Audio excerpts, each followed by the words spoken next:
시작이네. 뭐가요? 위에서 또 뛰잖아요 지금. 저는 아무것도 안 했는데요. 아무것도 안 했다고요? 지금 진동이 느껴지는데 대답을 못 하시네. 이 이야기는 소리 하나로 시작됐다. 쿵 하는 소리였다.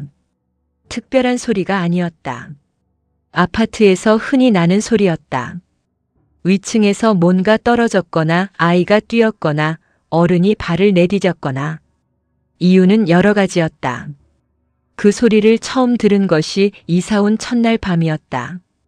밤 10시가 조금 넘은 시간이었다. 이사짐을 대충 정리하고 피곤해서 일찍 누웠다. 눈을 감으려는 순간 들렸다. 쿵. 그리고 잠깐 뒤에 또 쿵쿵. 위층이었다. 천장이 울렸다. 소리가 아래로 내려왔다. 그날은 그냥 넘겼다. 이사 온 날이었으니까. 새로운 집에 적응하는 것이었으니까. 소리가 있는 집이 있고 없는 집이 있다는 것을 알았으니까. 그냥 잠이 들었다. 다음 날도 소리가 났다. 저녁 8시였다. 아이가 있는 것 같았다. 뛰는 소리가 났다. 한 방향에서 다른 방향으로. 빠르게. 반복적으로. 소리가 생각보다 컸다. 아파트가 소음에 강한 구조가 아닌 것인지 아니면 위층이 특별히 무거운 발걸음인 것인지 알 수 없었다. 그날도 넘겼다. 아이가 있는 집이라고 생각했다. 아이가 있으면 뛸 수 있었다. 자신도 어릴 때 뛰었을 것이었다. 참을 만했다. 일주일이 지났다. 참을 만한 것이 참기 어려운 것이 됐다. 매일이었다. 오전에도 났다. 오후에도 났다. 저녁에도 났다. 자정이 가까운 시간에도 났다. 가장 힘든 것이 잠들려는 순간이었다. 눈을 감으면 들렸다. 들리면 신경이 쓰였다. 신경이 쓰이면 잠이 깼다. 잠이 깨면 또 들렸다. 그 반복이 일주일이었다. 수면이 달라졌다. 잠드는데 오래 걸렸다. 중간에 깼다. 아침에 일어나면 피곤했다. 소리 하나가 수면을 바꿨다. 관리사무소에 처음 연락한 것이 이사 온 지 열흘이 지나서였다. 직접 위층에 올라가는 것이 먼저일 것 같았지만 어색했다. 이제 막 이사 온 집이었다. 위층이 어떤 사람인지도 몰랐다. 처음 만나는 자리가 소음 민원으로 시작되는 것이 좋지 않을 것 같았다. 관리사무소를 통하면 중간에서 이야기해 줄 것이라고 생각했다. 관리사무소에 전화했다. 위층 소음이 심하다고 했다. 매일 난다고 했다. 특히 늦은 시간까지 난다고 했다. 담당자가 말했다. 확인해 보겠다고. 해당 세대에 안내를 하겠다고. 고맙다고 했다. 그날 이후 사흘 동안 소리가 줄었다. 조용했다. 아니, 소리가 없는 것이 아니었다. 조금 줄었다. 자정이 넘은 시간에는 나지 않았다. 그게 달라진 것이었다. 됐다고 생각했다. 이 정도면 살 수 있겠다고. 나흘째에 다시 시작됐다. 이전보다 더한 것 같기도 했다. 시간도 더 늦었다. 밤 11시, 12시가 넘어서도 났다. 관리사무소 안내가 며칠 효과가 있었다가 사라진 것이었다. 두 번째로 관리사무소에 연락했다. 이번에는 더 구체적으로 말했다. 어떤 시간에 소리가 나는지, 얼마나 자주 나는지, 수면에 영향을 준다는 것을 담당자가 말했다. 다시 한번 안내하겠다고. 그래도 계속되면 직접 올라가 보라고 권했다. 직접 올라가 보라는 말이 이상하게 들렸다. 그게 쉬운 일이면 처음부터 그렇게 했을 것이었다. 직접 올라가기로 결심한 것이 이사 온 지 보름이 지나서였다. 저녁 9시였다. 위층 현관문 앞에 섰다. 벨을 누르기 전에 잠깐 있었다. 무슨 말을 해야 할지 생각했다. 화내지 않아야 한다고 생각했다. 그냥 조심해달라고만 하면 된다고 생각했다. 벨을 눌렀다. 문이 열렸다. 40대로 보이는 여자가 나왔다. 앞치마를 하고 있었다.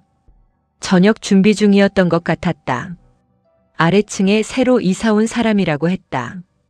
소음 때문에 왔다고 했다. 그 여자가 말했다. 소음이요? 했다. 그렇다고 했다. 뛰는 소리가 많이 난다고. 특히 밤에도 난다고. 그 여자가 말했다. 아이가 있다고. 아이가 있으면 소리가 날 수 있는 거 아니냐고. 맞는 말이었다. 아이가 있으면 소리가 날 수 있었다. 그런데 자정이 가까운 시간까지 아이가 뛰는 것은 달랐다. 그 이야기를 했다. 그 여자가 말했다. 최대한 조심하겠다고. 고맙다고 하고 내려왔다. 그날 밤은 조용했다. 다음 날도 조용했다. 그 다음 날부터 다시 났다. 한 달이 지났다. 그 한 달 동안 관리사무소에 3번 연락했다. 위층에 2번 올라갔다. 위층 여자는 매번 조심하겠다고 했다. 그리고 매번 며칠 지나면 다시 시작됐다. 패턴이 있었다. 민원을 넣으면 며칠 조용하다가 돌아왔다. 그 패턴이 반복됐다. 이게 해결이 되는 것인지 안 되는 것인지 알 수 없었다. 3번째로 위층에 올라간 날은 달랐다. 이번엔 남편이 문을 열었다. 50대 초반으로 보이는 남자였다. 처음 보는 얼굴이었다. 소음 때문에 왔다고 했다. 그 남자가 말했다. 어디서 소음이 나냐고. 위층에서 난다고. 뛰는 소리, 쿵쿵 소리가 매일 난다고. 그 남자가 말했다. 자기 집에서 그렇게 심한 소리가 날 리 없다고. 아이가 뛰지 않는다고. 뛰지 않는다고요 했다. 그 남자가 말했다. 우리 아이는 얌전하다고. 그 말이 이상했다. 매일 소리가 났다. 그 소리가 어디서 오는지 알 수 없었다. 그런데 위층에서 나는 것이 분명했다. 우리 아이는 얌전하다는 말이 그 소리의 존재를 부정하는 것이었다. 소리는 있었다. 그런데 위층에서 나는 것이 아니라는 것이었다. 말이 안 됐다. 그래도 더 따지지 않았다. 이 자리에서 싸우고 싶지 않았다. 다시 한번 부탁드린다는 말을 하고 내려왔다. 내려오면서 이상한 것을 느꼈다. 처음에 올라갔을 때와 다른 것이었다. 처음엔 같이 해결하려는 것 같았다. 이번엔 아니었다. 부정하는 것이었다. 그날 밤 소리가 더 크게 났다. 기분 탓인지 모르겠었다. 그런데 더 크게 느껴졌다. 귀가 예민해진 것인지 아니면 진짜 더 크게 났는지 잠을 거의 못 잤다. 2달이 지났다. 그 2달 동안 몸이 달라졌다. 두통이 생겼다. 이전에 없던 것이었다. 아침에 일어나면 머리가 무거웠다. 피로가 쌓였다. 충분히 자지 못하는 날이 많아지면서 낮에 집중이 안 됐다. 출근하면 커피를 2잔 마셨다. 이전엔 1잔이었다. 집에 들어오는 것이 싫어졌다. 집이 쉬는 곳이어야 했다. 집에 오면 긴장이 풀려야 했다. 그런데 집에 오면 귀가 먼저 열렸다. 위에서 소리가 나는지 그 경계가 집에 들어오는 순간부터 시작됐다. 이 상황을 어떻게 해야 하는지 알아봤다. 층간소음 관련 법이 있었다. 환경부 층간소음 이웃사회센터가 있었다. 신청하면 소음 측정을 해준다고 했다. 신청했다. 측정 날짜가 잡혔다. 측정하는 날 소음 측정사가 왔다. 장비를 설치했다. 일정 시간 동안 측정을 했다. 결과가 나왔다. 주간 기준치보다 낮았다. 야간 기준치보다 약간 낮았다. 측정하는 날 마침 소리가 적게 났던 것인지 아니면 기준치 자체가 일상의 소음보다 높게 설정된 것인지 기준치보다 낮다는 것이 소리가 없다는 것이 아니었다. 법적으로 문제 삼기 어려운 수준이라는 것이었다. 그게 더 힘들었다. 소리는 있었다. 분명히 있었다. 그런데 법적으로 문제 삼기 어렵다고. 조정 신청을 했다. 층간소음 분쟁 조정 신청이 가능했다. 위층과 조정을 통해 합의를 이끌어내는 것이었다. 신청서를 냈다. 위층한테 통보가 갔다. 위층에서 조정에 응하지 않았다. 조정은 쌍방이 동의해야 진행됐다. 한쪽이 응하지 않으면 진행할 수 없었다. 위층이 거부하면 방법이 없었다. 이웃사회센터에서 안내했다. 조정에 응하지 않으면 민사소송을 제기할 수 있다고. 손해배상을 청구할 수 있다고. 그 말이 이상했다. 소음 하나로 소송을 해야 한다는 것이, 이웃 사이의 소송을. 그것이 원하는 것이 아니었다. 원하는 것은 단순했다. 조금 조용해졌으면 하는 것이었다. 밤에 뛰지 않았으면 하는 것이었다. 그게 소송이 필요한 것인지. 그 즈음 위층 남자가 먼저 내려왔다. 초인종이 울렸다. 문을 열었다. 위층 남자가 서 있었다. 말했다. 자꾸 민원을 넣는데 우리가 뭘 어떻게 해야 하냐고. 아이가 걷는 것도 안 된다는 것이냐고. 이 아파트에서 살지 말라는 것이냐고. 그 말들이 빠르게 나왔다. 잠깐 있다가 말했다. 뛰지 않도록만 부탁드리는 것이라고. 자정 가까이까지 소리가 나는 것이 힘들다고. 위층 남자가 말했다. 자정까지 뛴다고. 우리 아이 10시면 잔다고. 그 말이 이상했다. 10시에 자는 아이가 12시에 뛰는 것이 어떻게 가능한지. 말했다. 12시 넘어서도 소리가 난다고.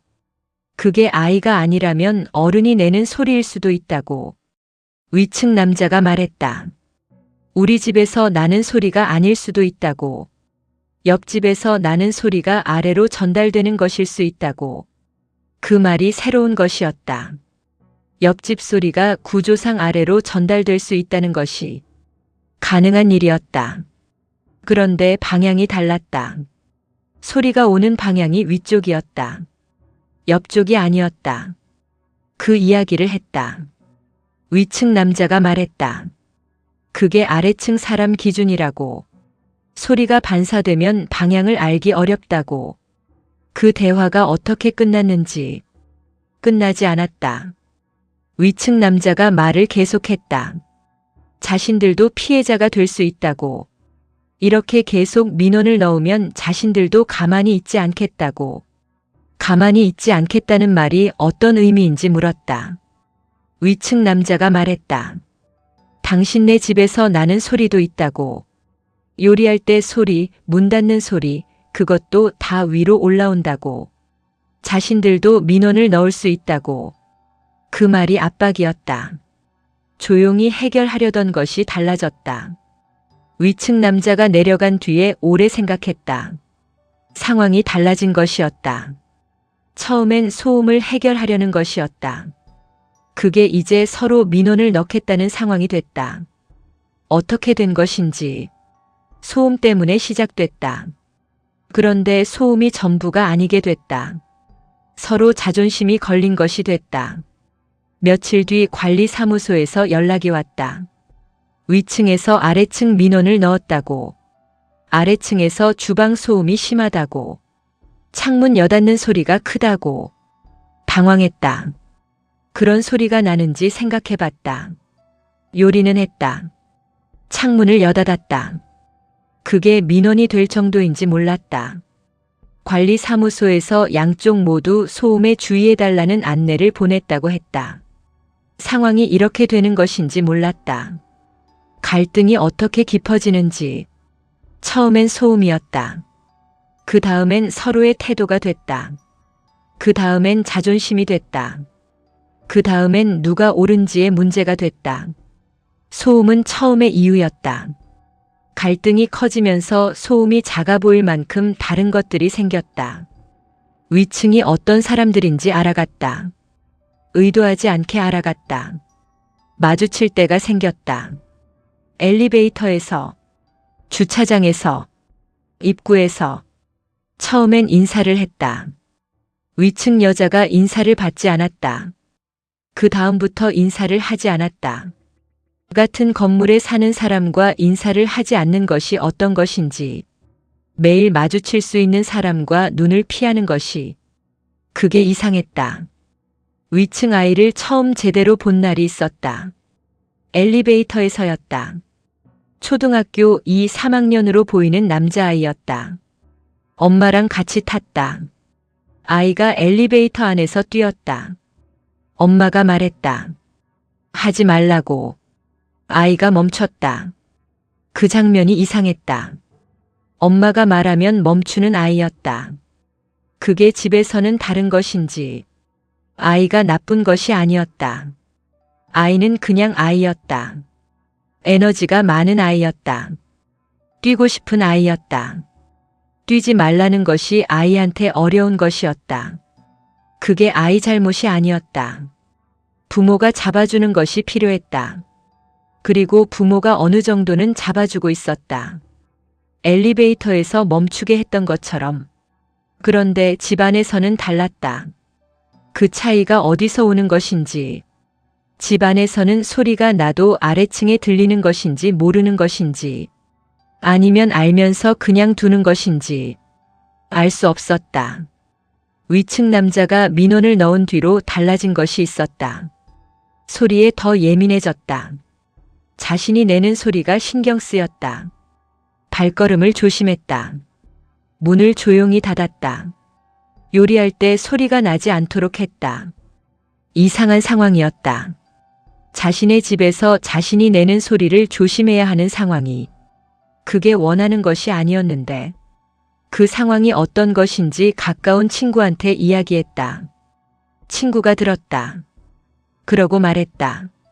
이사 가면 안 되냐고. 이사 가라는 말이 이상했다. 내가 잘못한 것이 없는데 이사를 가야 하는 것인지. 그런데 그 말이 틀린 것도 아니었다. 이 상황을 계속 감당하는 것과 이사를 가는 것 중에 어느 것이 나은 것인지. 이사를 가면 지는 것 같았다. 그게 싫었다. 3달이 지났다. 3달 동안 쌓인 것들이 있었다. 수면 부족, 두통, 집에 들어오는 것이 불편한 것, 위층 사람들과 눈을 피하는 것, 자신이 내는 소리를 조심하는 것, 이것들이 매일의 삶에 있었다.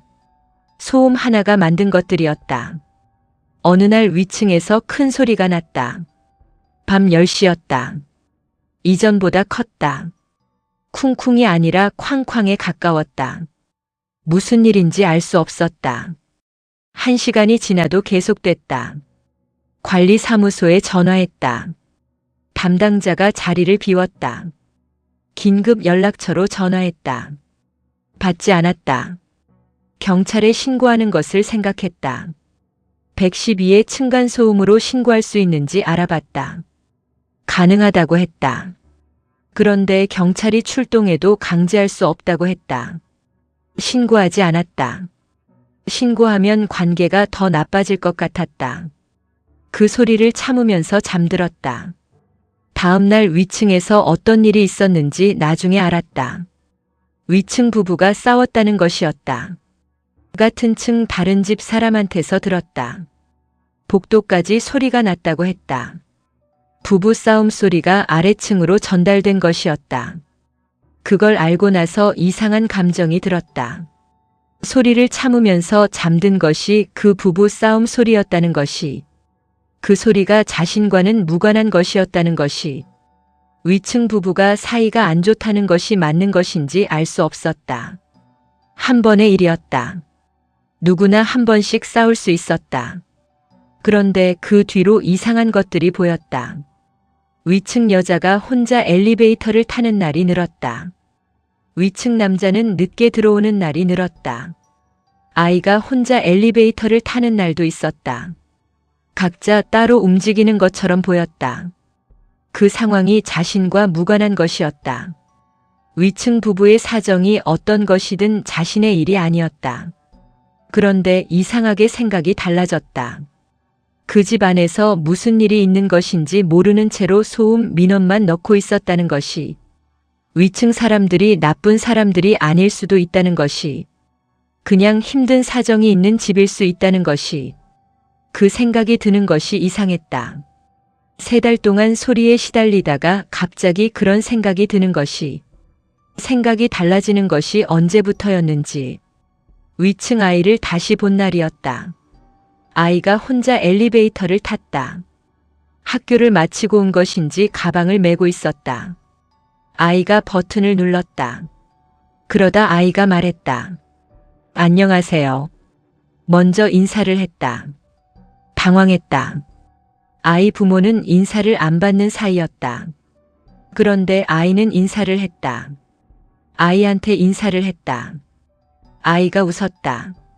엘리베이터 문이 열리고 아이가 나갔다. 그 인사가 뭔가를 건드렸다. 아이는 이 갈등을 모를 것이었다. 아이한테 이 상황이 없었다. 아이는 그냥 이웃한테 인사를 한 것이었다. 그 인사가 어른들이 쌓아온 것과 달랐다. 어른들은 눈을 피했다. 민원을 넣었다. 만민원을 넣었다. 상대방이 잘못했다고 했다. 아이는 그냥 안녕하세요를 했다. 생각을 바꾸기로 한 것이 그 즈음이었다. 소음이 없어지지 않았다. 문제가 해결된 것이 아니었다. 그런데 이 상황을 다르게 접근해야 할 것 같다는 생각이 들었다. 지금까지 한 방식들이 효과가 없었다. 관리사무소 민원, 직접 방문, 조정 신청. 다 해봤다. 달라지지 않았다. 달라지려면 방식이 달라야 했다. 위층 여자한테 먼저 연락하기로 했다. 메모를 써서 문에 붙이는 것을 생각했다. 밤에 소리가 난다는 것이 아니라 다른 것을 쓰기로 했다. 오래 생각했다. 무엇을 쓸 것인지. 결국 이렇게 썼다. 안녕하세요. 아래층입니다. 소음 문제로 여러 번 말씀드렸는데 어렵게 드렸을 것 같습니다. 밤 10시 이후로만 조심해 주시면 감사하겠습니다. 앞으로 잘 지냈으면 합니다. 다음 날 문 앞에 쪽지가 있었다. 위층 여자가 써준 것이었다. 읽었다. 죄송하다고 했다. 아이가 에너지가 많아서 통제가 어렵다고 했다. 최대한 노력하겠다고 했다. 불편하게 해드려서 미안하다고 했다. 그 쪽지가 이전의 대화들과 달랐다. 이전 대화들에서 들었던 것들이 있었다. 우리 아이는 얌전하다. 우리 집에서 나는 소리가 아닐 수 있다. 자기들도 민원을 넣겠다. 그 말들이 없었다. 그냥 죄송하다고 했다. 소리가 줄었다. 완전히 없어진 것이 아니었다. 그런데 달라졌다. 10시 이후로 많이 줄었다. 자정이 가까운 시간에는 거의 나지 않았다. 완벽하지 않았다. 낮에 여전히 소리가 났다. 저녁에도 가끔 났다. 그런데 수면에 영향을 줄 만큼은 아니었다. 무엇이 달라진 것인지 생각해봤다. 메모가 달랐던 것인지, 아니면 그때가 달라질 때가 됐던 것인지, 아니면 위층에서 무슨 일이 생겨서 달라진 것인지 알 수 없었다. 결과가 달라졌다는 것이 중요한 것이었다. 위층 여자가 어느 날 말을 걸어왔다. 복도에서 마주쳤다. 이전에는 눈을 피했다. 이번엔 말을 했다. 아이가 아직 통제가 어렵다고. 그래도 노력하겠다고. 불편하게 해서 미안하다고. 직접 말하는 것이 처음이었다. 메모 이후로 처음으로 나눈 대화였다. 말했다. 요즘 많이 나아진 것 같다고. 감사하다고. 위층 여자가 잠깐 있다가 말했다. 남편이 힘들게 했을 것이라고. 자기도 그 부분은 미안하다고. 위층 남자 이야기를 하는 것이었다. 자꾸 오지 말라고 하고 민원 넣으면 자기도 넣겠다고 했던 것이. 위층 여자도 그게 잘못된 것이라는 것을 알고 있었다는 것이었다. 그 대화에서 처음으로 위층이 어떤 상황인지 조금 알게 됐다. 남편이 요즘 힘들다고 했다. 직장에서 어려운 것이 있다고 했다. 그래서 예민해진 것이라고 했다. 직접 말한 것이 아니었다. 그냥 그런 이야기가 나왔다. 들으면서 이상한 것이 있었다. 힘든 것이 있었던 것이었다. 자신도 소음 때문에 힘든 것이 있었다. 위층도 따로 힘든 것이 있었다. 서로 힘든 것이 있었는데 그것들이 부딪힌 것이었다. 위층 남자가 내려와서 말을 건 날이 있었다. 예상하지 못했다. 문이 열렸는데 위층 남자가 서 있었다. 이번엔 예전과 달랐다. 말했다. 요즘 많이 조심하고 있다고. 자기도 전에 너무 심하게 말했다는 것을 안다고. 그 말이 나오기 어려운 것이었다는 것을 알았다. 받아들였다. 자신도 예민하게 굴었던 것이 있었다고 했다. 둘이 잠깐 복도에 서 있었다. 그게 전부였다. 그런데 뭔가가 달라진 것 같았다. 갈등이 어디서 왔는지 돌아봤다. 소음이 이유였다. 그런데 소음이 전부가 아니었다. 위층 남자가 자기 집에서 소리가 나지 않는다고 부정했을 때 관계가 달라졌다. 소음 문제가 자존심 문제가 됐다. 자존심이 개입되면서 해결이 어려워졌다. 소음은 해결할 수 있었다. 자존심은 해결하기 어려웠다. 그 차이가 갈등을 키웠다. 자신도 잘못한 것이 있었는지 생각해봤다. 처음 접근 방식이 달랐으면 어떠했을지. 처음부터 메모를 썼다면 어떠했을지. 직접 올라가지 않고 글로 먼저 했다면 어떠했을지. 모른다. 달랐을 수도 있었다. 아니었을 수도 있었다. 지나간 것이라 알 수 없었다. 갈등이 끝나는 방식. 갈등이 완전히 끝났는지. 아니었다. 끝나지 않았다. 소음이 완전히 없어지지 않았다. 가끔 났다. 위층 남자와 완전히 편한 사이가 되지 않았다. 복도에서 마주치면 여전히 어색했다. 그런데 달라진 것이 있었다. 더 이상 소리가 날 때마다 관리사무소에 전화하지 않았다. 더 이상 위층이 들어오는 소리가 들릴 때 긴장하지 않았다. 더 이상 집에 오는 것이 싫지 않았다. 어떻게 달라진 것인지 한 가지로 설명하기 어려웠다. 메모가 있었다. 위층 여자의 답장이 있었다. 소리가 줄었다. 복도에서 대화가 됐다. 위층 남자가 사과 비슷한 말을 했다. 이것들이 다 더해진 것이었다. 어느 하나가 결정적이지 않았다. 모두가 조금씩 쌓여서 달라진 것이었다. 소음이 완전히 없어지지 않는다는 것을 받아들이게 됐다. 그것이 어떻게 가능했는지. 처음엔 소음이 없어져야 했다. 완전히 없어져야 했다. 그게 당연한 것이라고 생각했다. 지금은 달랐다. 아파트에서 사는 것이 어떤 것인지 알게 됐다. 다른 사람들과 벽 하나 차이로 사는 것이, 그 벽 너머에 각자의 삶이 있다는 것이, 각자의 삶이 소리를 만든다는 것이, 완전히 없어지는 것이 불가능할 수 있었다. 그것을 받아들이는 것이 항복이 아니었다. 그냥 현실이었다. 이웃이라는 것이 어떤 것인지 생각하게 됐다. 이웃을 선택하지 않는다는 것이 같은 건물에 살게 됐을 뿐이었다. 어떤 사람이 옆에 있는지 들어오기 전에는 알 수 없었다.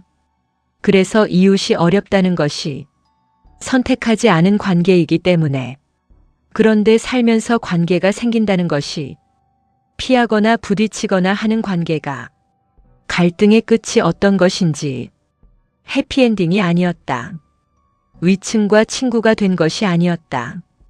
소음이 완전히 없어진 것이 아니었다. 그냥 감당할 수 있는 수준이 됐다는 것이었다. 감당할 수 있는 것과 없는 것의 차이가 컸다. 감당할 수 없을 때는 집이 집이 아니었다. 감당할 수 있게 되면서 집이 집이 됐다. 위층 아이를 다시 엘리베이터에서 마주쳤다. 아이가 또 인사를 했다. 인사를 받았다. 아이가 말했다. 아저씨 아래층이에요? 그렇다고 했다. 아이가 말했다. 우리 엄마가 아저씨한테 조심하라고 했어요. 그 말이 웃겼다. 아이가 그 말을 하면 안 된다는 것을 모르고 한 것이었다. 그냥 있는 것을 말한 것이었다. 웃었다. 아이도 웃었다. 엘리베이터 문이 열렸다. 이 갈등이 남긴 것들이 있었다. 첫 번째, 소리에 예민한 것이 남아 있었다. 소리가 날 때마다 완전히 편하지 않았다. 여전히 귀가 먼저 반응했다. 그게 없어지지 않았다. 그런데 그 반응이 이전보다 빠르게 지나갔다. 소리가 들리면 잠깐 신경 쓰이다가 지나갔다. 이전엔 소리가 들리면 오래 남았다. 소리가 끝나도 남아 있었다. 이제는 소리가 끝나면 지나갔다. 그게 달라진 것이었다. 두 번째, 이웃을 먼저 생각하는 것이 남았다. 자신이 내는 소리를 의식하게 됐다. 이사 오기 전에는 아래층을 생각하지 않았다. 발걸음이 어떤지, 문을 어떻게 닫는지, 늦은 밤에 소리가 나는지, 이제는 생각했다. 아래층이 있다는 것을, 자신이 내는 소리가 아래로 내려간다는 것을, 층간소음 피해자가 층간소음 가해자가 될 수 있다는 것을, 그 생각이 남았다. 세 번째, 갈등의 방식에 대해 생각하게 됐다. 처음 방식이 어땠는지, 민원을 넣었다. 직접 올라갔다. 조정 신청을 했다. 그것들이 나쁜 것이 아니었다. 할 수 있는 것들이었다. 그런데 그것들이 관계를 더 악화시키는 방향으로도 작용했다. 민원을 넣으면 위층이 방어적이 됐다. 방어적이 되면 사과 대신 반격이 나왔다. 반격에 더 민원을 넣었다. 그 반복이 관계를 망가뜨렸다. 메모 하나가 달라지게 했다. 방식이 달라지니까 결과가 달라졌다. 네 번째, 사람이 어려운 것은 그 사람 때문만이 아닐 수 있다는 것을 알게 됐다. 위층 남자가 예민하게 굴었다. 자기 집에서 소리가 나지 않는다고 했다. 만민원을 넣겠다고 했다. 그게 그 사람이 나쁜 사람이어서인지, 아니면 그 사람이 그 시기에 힘든 것이 있었기 때문인지, 나중에 보니 둘 다였다. 힘든 것이 있어서 예민해진 것이었다. 그 예민함이 나쁜 방식으로 나온 것이었다.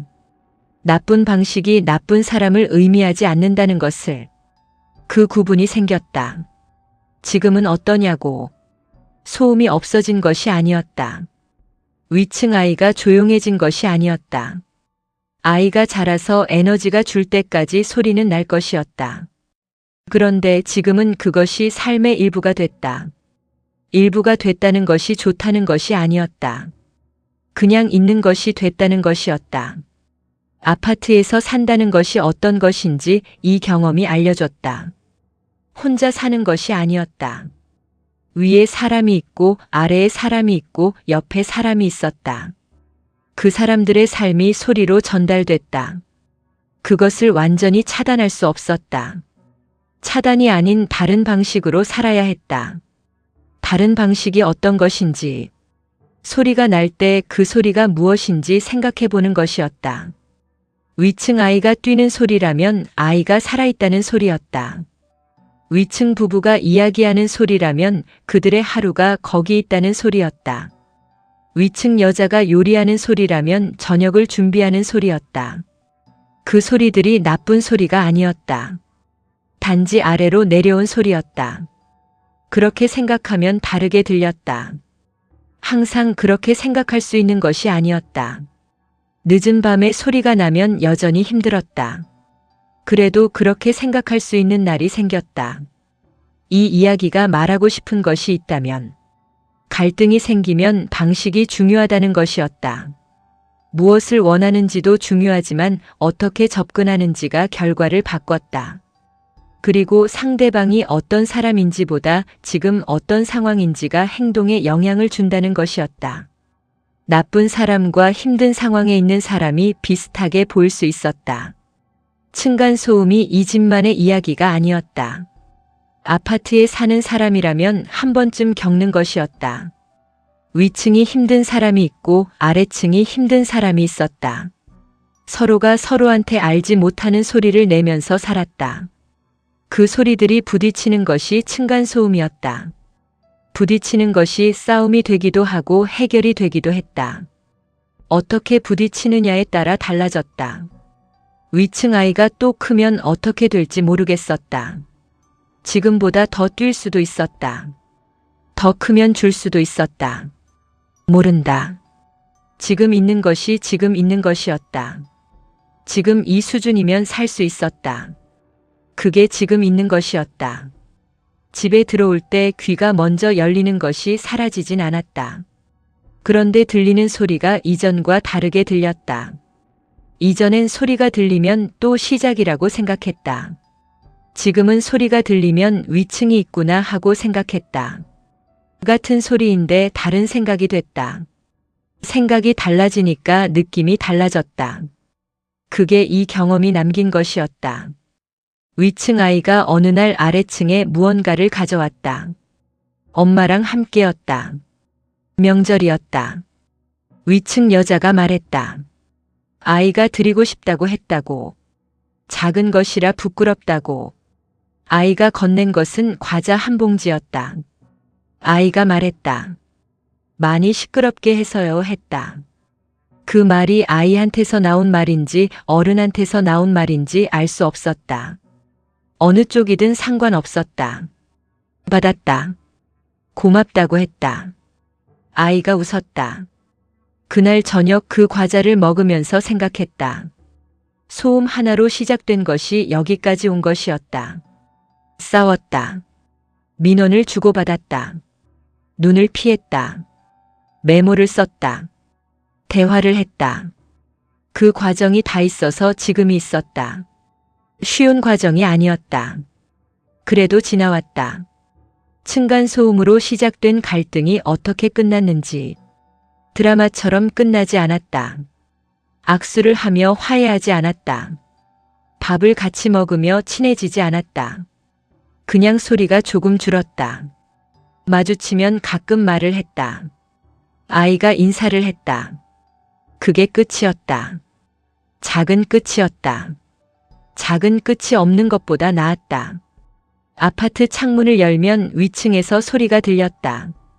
아이가 돌아온 것 같았다. 발소리가 났다. 이것저것 움직이는 소리가 났다. 들었다. 그냥 들었다. 참지 않았다. 화내지 않았다. 그냥 위층에 사람이 있구나 하고 들었다. 창문을 닫았다. 소리가 줄었다. 저녁을 차렸다. 그게 오늘이었다. 지금까지 사연을 들어주셔서 감사합니다. 구독과 좋아요, 댓글은 다음 이야기를 만드는 큰 힘이 됩니다.